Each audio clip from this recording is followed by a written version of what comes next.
आज रक्षाबंधन का दिन है, कहीं ऐसा ना हो कि इनकी बहन आ जाए। वैसे मैंने फोन करके मना तो किया है। एक काम करती हूँ, सिम्मी को विदा करके मैं भी जल्दी से मायके चली जाती हूँ।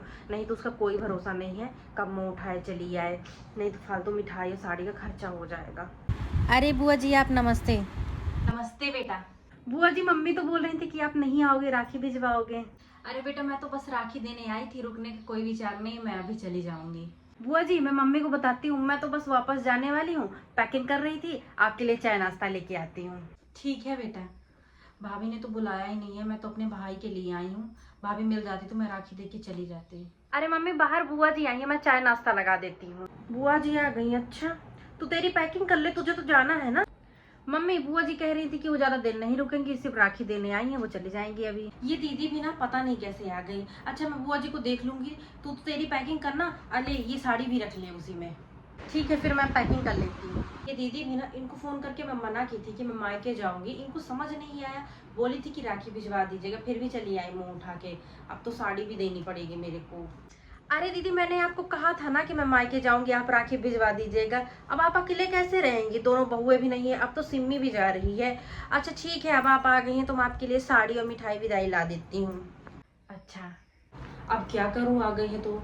सारी साड़ियाँ महंगी महंगी हैं, कोई सस्ती साड़ी है भी नहीं।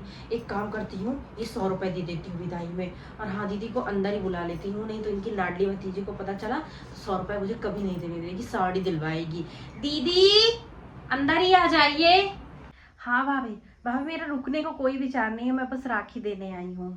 ये लो दीदी, ये आपके भाई और मेरी तरफ से रक्षाबंधन का शगुन है। ठीक है भाभी, ये लो भाभी, मिठाई आप लोग के लिए लेके आई थी। अच्छा 1 किलो पेड़े हैं। अच्छा है, आपकी भतीजी के साथ भिजवा दूंगी, खरीदनी भी नहीं पड़ेगी। ठीक है भाभी। सिम्मी ये लो मिठाई भी रख लो। बुआ जी आप बैठे हो, मैं आपकी मनपसंद अदरक वाली चाय बना रही हूँ। मुझे पता है आपको मेरे हाथ की चाय बहुत अच्छी लगती है। तेरी चाय का ही इंतजार कर रही थी, मैं जाऊंगी फिर राखी दे दी हूँ भाभी को। बुआ जी मैं आपको बताऊं भैया ने क्या दिया है। दोनों भाइयों ने मुझे 51-51 सौ रुपए और दोनों भाभीियों ने मुझे एक अच्छी साड़ी छोड़ के गई है। भाभीियों से तो मिलना नहीं हो पाया क्योंकि वो मायके चली गई राखी बांधने के लिए ना। अच्छा है, भैया भाभी तेरे बहुत अच्छे हैं, तुझे बहुत मानते हैं। बुआ जी वैसे मम्मी ने आपको क्या दिया है। अरे बेटा क्या दिखाना, मैंने तो बैग में रख लिया है। बुआ जी रक्षाबंधन का त्योहार है, मम्मी ने बहुत सारी साड़ियाँ खरीद के ले आई थी, आपको कौन सी दी है दिखाइए ना। बेटा 100 रुपए दिए है भाभी ने। अच्छा बुआ जी, मुझे लगता है मम्मी को ना साड़ी भूल गया होगा कि वो कहाँ रखी है। आप तो जानते हैं कि मेरी विदाई में मम्मी कैसी हो जाती हैं। रुकिए मम्मी को मैं बता के आती हूँ। कोई बात नहीं, भूल गई होंगी, बेटी विदा होती है तो कहाँ कुछ ध्यान रहता है।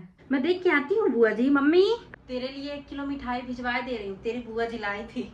ये क्या मम्मी, आपने बुआ जी को 100 रुपए दिया है, आपको खराब नहीं लगा 100 रुपए देते हुए बुआ जी को। बुआ जी बता रही थी तो मुझे खराब लग रहा था, मुझे शर्म आ रही थी कि आपने उन्हें 100 रुपए दिए हैं। मुझे क्या पता कि आप उन्हें 100 रुपए दिए हैं, नहीं तो मैं ये बताती ही नहीं कि मेरे भाभी भाइयों ने मुझे क्या दिया है। अरे मैंने सोच समझ के किया है, ये त्योहार बेटियों का होता है, बुआओं का नहीं होता है। अरे मम्मी रक्षाबंधन का त्योहार है, 15 साड़ियाँ लेके आई थी, उनमें से एक निकाल के दे दो।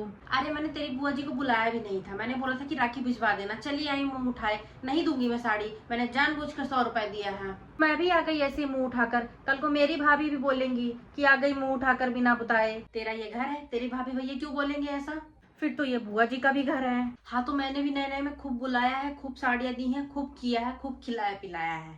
मम्मी ये बहुत गलत सोच है आपकी, ये नया पुराना क्या बोल रहे हो।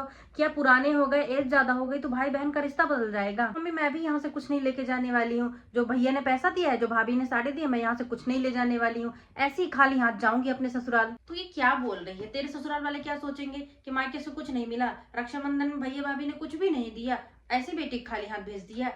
कैसी बात कर रही है। फिर तो मम्मी बुआ जी की ससुराल वाले भी यही सोचेंगे, एक ही तो बहन है, उसमें भी भाई भाभी ने खाली हाथ भेज दिया मायके से। हाँ तू सही बोल रही है, तू रुक, मैं तेरी बुआ जी के लिए अच्छी साड़ी निकाल के ले आती हूँ। बुआ जी वो मम्मी के साथ साड़ियाँ निकलवा दी हैं, अब आप आए हो तो थोड़ा रुक के जाना। तू भी परेशान हो रही है, तुझे भी तो देर हो रही होगी ना। तो दीदी बुरा मत मानना, आपके लिए भी साड़ी लेके आई थी, लेकिन इसकी विदाई के चक्कर में दिमाग से ही निकल गया। लो कोई बात नहीं भाभी, मैं समझती हूँ, विदाई के टाइम दिमाग से ही निकल गया होगा। दीदी चलो सिम्मी की विदाई कर देते हैं, और आप ना दीदी आधा घंटा मेरे पीछे से घर संभाल लेना, मैं राखी बांध के आ जाऊंगी, फिर आराम से रुकना आप, ठीक है। हाँ भाभी ठीक है।